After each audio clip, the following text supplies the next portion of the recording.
Mesdames, Messieurs, bonjour et bienvenue au 13h sur Reflet d'Afrique Télévision. En titre cet après-midi, plan triennal spécial jeune, le ministre de la Jeunesse et de l'Éducation civique, Monuma Fotsu, a présidé la cérémonie de remise des dons spéciaux aux bénéficiaires. Nous reviendrons sur cette cérémonie. La Commission nationale pour la promotion du bilinguisme et du multiculturalisme était à Maroua pour une campagne de sensibilisation sur le rôle et l'importance de la loi du 24 décembre 2019 aux populations de la région de l'extrême nord. Avec 290 grands électeurs emportés contre 214 pour son adversaire, Joe Biden devient le 46e président des États-Unis. Voilà pour les titres.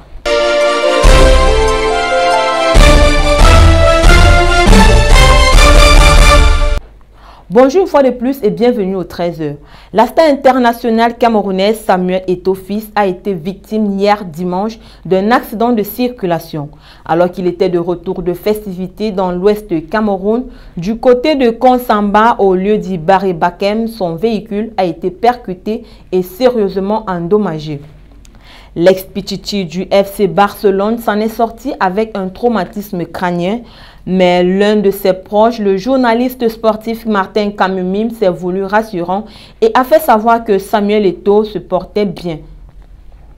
C'était une forte mobilisation de toutes les couches sociales qui s'est réunie à Mémé dans le Mayo-Sava, région de l'extrême nord, à l'occasion de la visite du ministre de la Jeunesse et de l'Éducation civique, Monuma Fotsu, en compagnie du ministre de l'Élevage, des Pêches et des Industries animales, le Dr Taiga, et le représentant résident de l'IAI Cameroun, Armand-Claude Abanda, est allé présider la cérémonie de remise des dons spéciaux aux bénéficiaires du plan triennal octroyé à la jeunesse par le chef de l'État.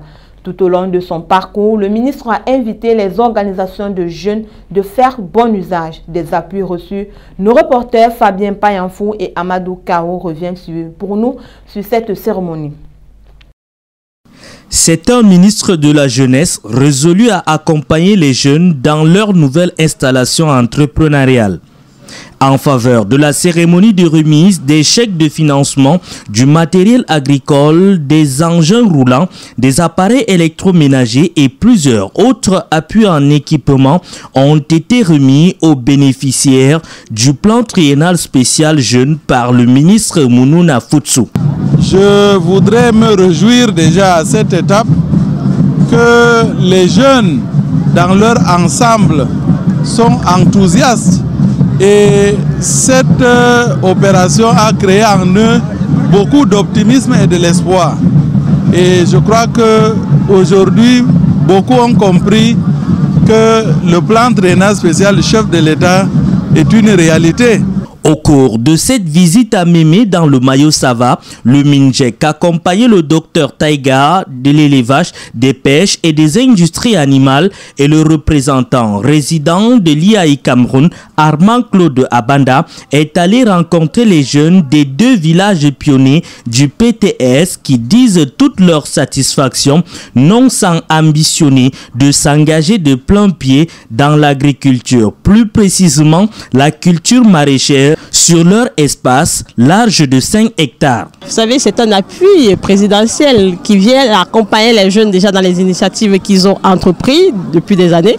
Et pour nous, c'est une aubaine. Ça permettra de booster nos activités entrepreneuriales et bien sûr aussi encadrer plus d'autres jeunes et être des motivateurs pour les futurs jeunes qui voudraient bien se lancer dans le domaine entrepreneurial. Devant une foule en liesse, les représentants des associations des jeunes ont remercié le chef de l'État pour cette opportunité à eux offerte. Ces gestes manifestes du gouvernement qui visent à accompagner les jeunes permettra non seulement de les rendre plus résilients, mais aussi de lutter contre la précarité et l'enrôlement des jeunes dans les groupes armés de la région de l'extrême nord en proie à l'insécurité. Toujours dans le septentrion, c'est une forte délégation conduite par Peter Mafani Moussongué qui a séjourné à Maroua. La Commission nationale pour la promotion du bilinguisme et du multiculturalisme en campagne de sensibilisation à travers le pays est allée expliquer le rôle et l'importance de la loi du 24 décembre 2019 aux populations de la région de l'extrême nord. C'était au cours d'une cérémonie en présence des autorités de la région. Reportage Fabien Payanfou et Amadou Kao. La promotion des langues officielles du Cameroun est l'une des priorités de la Commission nationale pour la promotion du bilinguisme et du multiculturalisme. Elle séjourne depuis ce matin dans la ville de Maroua. À travers une campagne de sensibilisation et d'explication de la loi numéro 2019-019 du 24 décembre 2019, la commission que dirige Peter Mafani Moussongué est venue à la rencontre des populations de la région de l'extrême nord. Autorités administratives, responsables religieux, hommes politiques et membres de la société civile ont répondu présents à la rencontre qui s'est tenue au cercle municipal.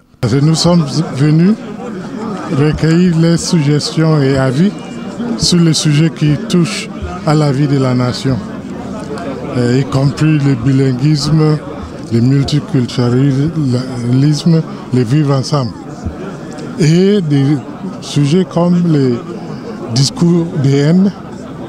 Entre exposés, travaux en atelier, échanges avec la presse, il revenait en toute légitimité à la commission Moussongué de plancher à travers des communications nourries et pertinentes sur les biens fondés de la loi du 24 décembre 2019, la lutte contre les discours haineux et la promotion du vivre ensemble. Après Garoua, il y a 2 jours, Maroua aujourd'hui, la caravane continue son périple avec pour mission maintenir la paix, consolider l'unité nationale et renforcer la volonté et la pratique quotidienne du vivre ensemble tel que voulu par le chef de l'État. Nous vous amenons à présent dans le sud-ouest du Cameroun où le 6 novembre dernier, le chef traditionnel de l'Ourou Malale, Sa Majesté Molinga Francis Nango, a été assassiné par des hommes armés non identifiés dans son palais. Le palais a été réduit en cendres et sa dépouille conservée à l'hôpital régional de Buea. Sa Majesté Molinga est connu pour être le 2e dirigeant traditionnel à être assassiné à la suite de la crise anglophone. Le premier étant le chef Mbandendje Williams de Lusuka du village Moliwe. Les chefs Fako ont condamné l'attaque du palais et de la culture qui est le corps sacré des habitants de la localité, même s'ils disent qu'aucun groupe n'a pris la responsabilité de l'acte. Il faut souligner que les habitants dans le nord-ouest également vivent toujours dans l'incertitude car le chef est toujours entre les mains de ses ravisseurs. Le chef Sembinglo II, la plus haute autorité traditionnelle du groupement Nso, est sous la captivité et l'interrogatoire de personnes qui se sont identifiées comme des combattants séparatistes. Les villageois ont déclaré que l'enlèvement du chef est une profanation de la terre et indiquent en cela un signe de malchance pour la population. Le chef a été kidnappé aux côtés du cardinal Christian Toumi et certains notables, mais le cardinal a été libéré peu de temps après en raison de problèmes de santé. L'incident s'est produit alors que le chef rentrait dans son palais après avoir passé des mois hors de son village en raison de l'insécurité qui sévit dans la région.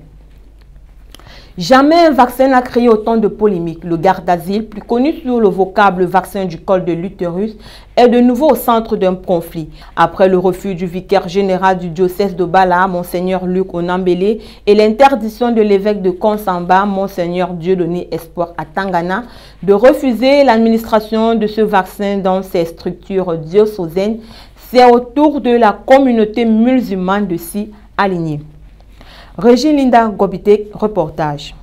Entre les crises sécuritaires dans les régions du nord-ouest et du sud-ouest, de la crise de la pandémie du Covid-19, le Cameroun vit depuis septembre 2020 une autre crise, celle de la confiance liée au vaccin contre le cancer du col de l'utérus.